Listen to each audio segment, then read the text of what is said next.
Ilang senador iginit na dapat munang ma-authenticate ang video ni Zaldico.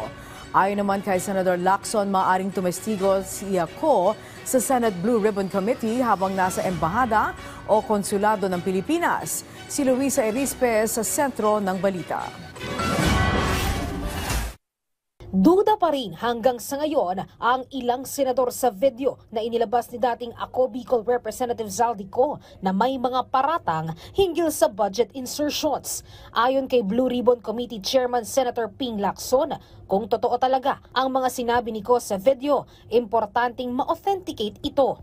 Dapat din daw mapanumpaan ni Ko ang kanyang salaysay sa harap ng konsulado kung saang bansa man siya naroroon at pwede ring tumestigo sa Blue Ribbon Committee hearing si Ko habang nasa embahada ng Pilipinas o konsulado. Kung hindi raw ito gawin ng dating kongresista, mananatili lang naratibo o kwento ang laman ng video kahit pag-gaano karaming parte ang ilabas nito. May napansin din si Lacson sa petsa ng umano'y deliveries na ipinakita ni Ko sa kanyang video.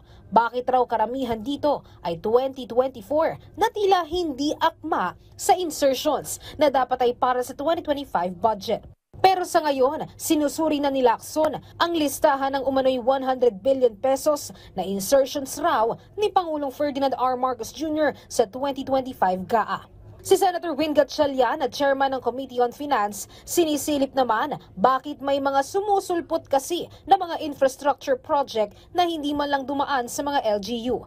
Kaya nanawagan siya sa Department of Public Works and Highways na kung may proposed project, idaan muna sa mga LGU.